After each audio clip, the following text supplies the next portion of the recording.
Hello everyone, Draco Magnius here once again for another lesson in wizardry. Today we're going to be going over the spells we got when Mornstar was restored to its true form, the fallen city of Xanadu, and the tale of how a little girl became queen. But without further ado, let's get started with spell number 1 of the day, Healing Hand. Recover someone who teeters upon the brink of death to health. When you or your companions have been grievously injured and Healing Touch is not enough, be sure to draw this rune. Healing Hand will grant a clean bill of health to those who would otherwise be beyond hope. Its power means that it's not easily mastered, however, and it makes a great demand on the caster. Nevertheless, this is a spell that no aspiring wizard should be without. I absolutely agree. So now let me show you how to cast the rune for this invaluable healing spell. Alright, now for Healing Hand, I guess the best way to describe this rune is you're going to draw an N. Well, a backwards N. And then stop after you go in a little bit, like I just did there. Then after that, we draw a hill. So I'll go over that one more time, then do it slow and then quickly. So let's draw our N, go in a little bit, and draw our hill through it. Okay, now slowly.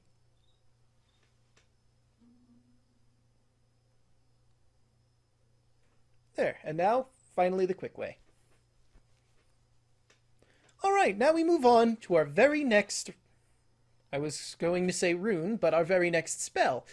I mean, I suppose technically I'm not wrong by calling it a rune, but that's neither here nor there. Alright, next up we have Fortune's Fool. Trust in fate and hope for the best. There will be times in your life when nothing seems to work, and obstacles in front of you seem insurmountable.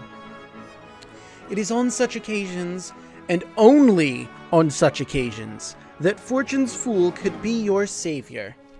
Of course, there is no way of knowing what effect it will have. Indeed, it could even be harmful, but desperate times call for desperate measures. Alright, and I will now show you how to draw the rune for this gamble of a spell. Alright, now for Fortune's Fool, you're going to want to draw like a little mountain, and then through that mountain we draw the number 4. And one more time slowly. Number 4. And now rapidly. Mountain, number 4. Alright, and with that we move on to, I believe, our last spell for the day. Alright, and the last spell for this lesson is Unleash. Summon powerful beasts to do your bidding. Though powerful beings such as guardians cannot be kept as familiars in the same way as other creatures, this does not mean that their strength cannot be harnessed. This spell enables you to unleash the power of these mighty beasts upon your hapless enemies. Not every wizard is capable of summoning such creatures, of course, and you must prove yourself worthy before you may call upon their aid. Alright, and I'll show you how to summon said creatures, provided you have the appropriate gems. Alright, so for this particular rune, you're going to draw the letter U, and then a mountain through it. So, once more slowly, the letter U, and the mountain. And now the fast one.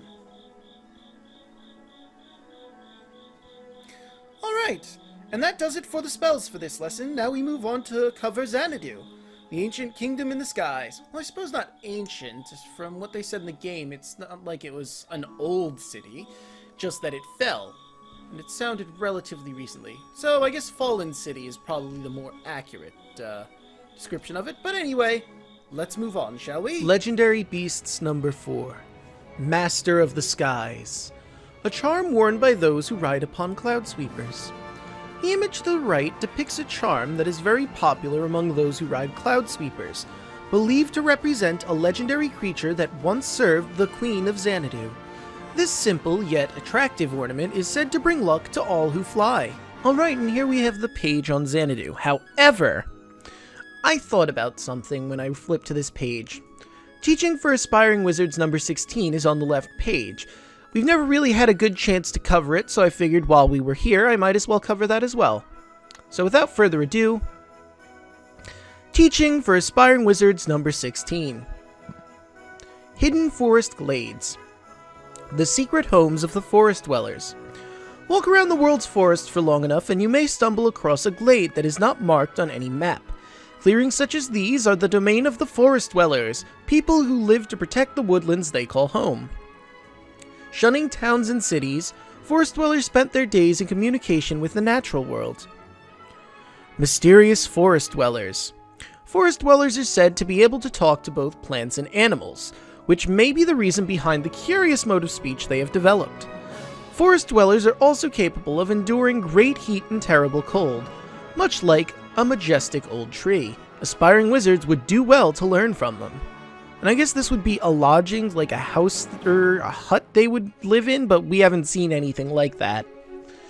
So I'm guessing this is where they would live, but we just haven't seen the structure like that in any of the glades, for some reason. Anyway, let's move on to Xanadu, a lost floating city in the sky.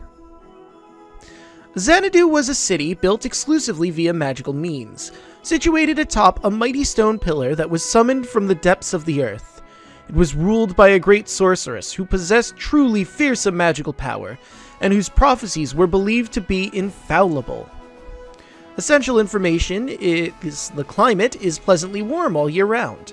The local delicacies are chaffy grain, and the local character is Taciturn.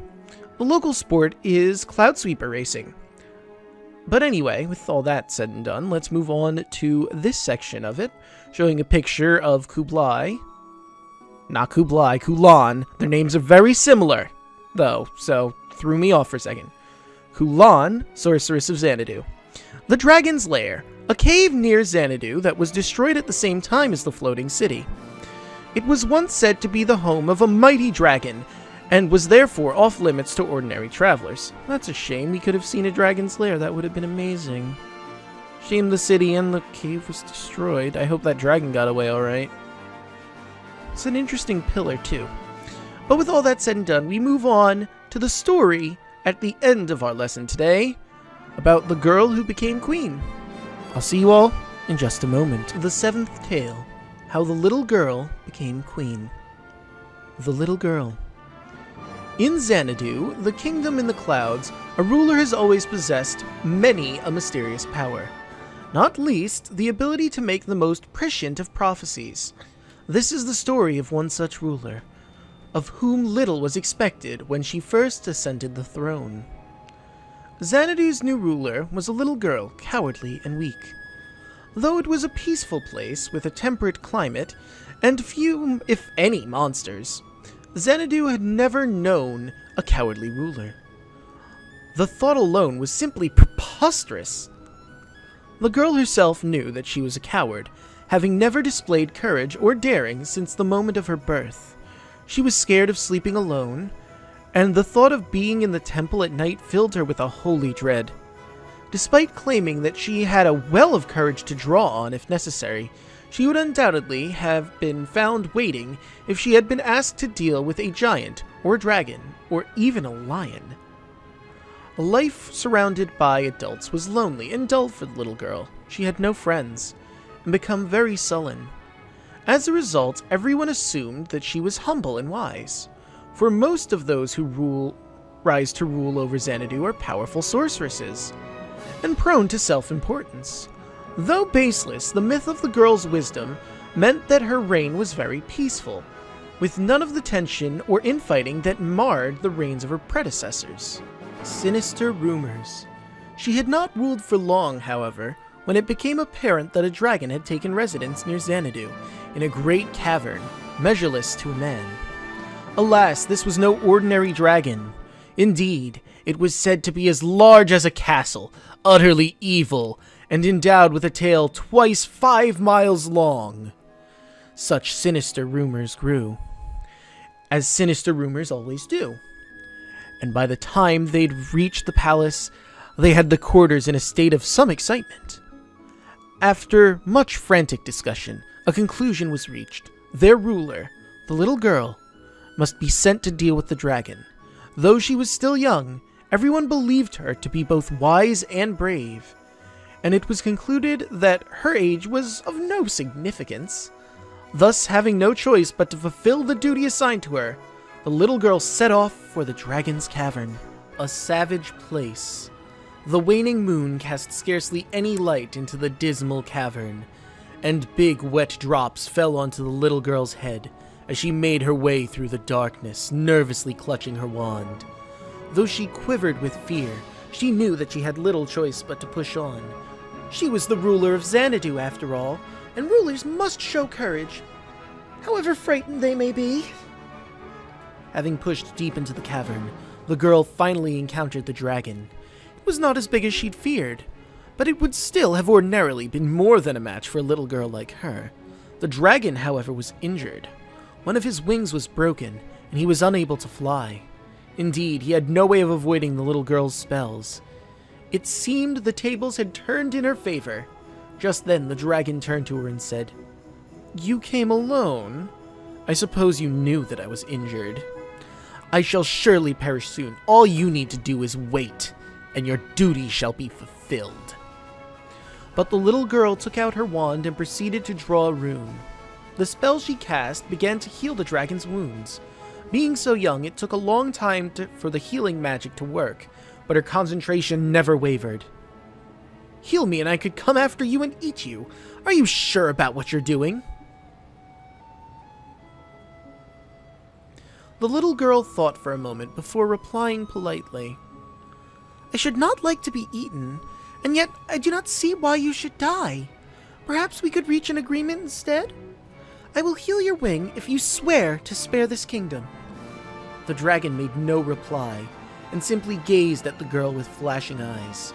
Once his wing had been fully healed, the dragon picked up the little girl and, placing her on his broad back, strode out of the cavern. Then, flexing his newly healed wing, he carried the girl to the summit of a tall mountain. As the dragon reached the top of the mountain, it seemed to grow in front of the girl's eyes. At last, it began to resemble the castle-sized dragon that the quarters of Xanadu had mentioned. Indeed, it began to look as though he could eat a castle thrice over. "This is my true self," declared the dragon. "Now, you may be weak, but you are both courageous and kind. My original intent was to eat every one of your subjects, but I have decided to honor our bargain and spare this kingdom." The dragon's kind words touched the little girl deeply, and the two of them became great friends. Then the dragon shrank back down to his smaller size and put the girl on his back again, and together they made for Xanadu. When they reached the city, however, the dragon grew big once more. When the little girl explained what had happened to her quarters, they realized not only that she was wise and brave, but that she was also very kind. From that moment on, she was no longer referred to as the little girl. She had become the Queen of the Heavens, and she never forgot her dragon friend. And they spoke together often until the end of their days. And that, ladies and gentlemen, is the story of how the little girl became queen. And with that, we end our lesson for the day. Can I add really quick how adorable the queen is in this picture? I'm pretty sure this is like Kulan's story, but maybe it's one of her predecessors since it mentions the end of their day, but oh my god, she's so adorable. Anyway, with that, we end the lesson here for today. Remember to study hard, and I'll see you in the next one.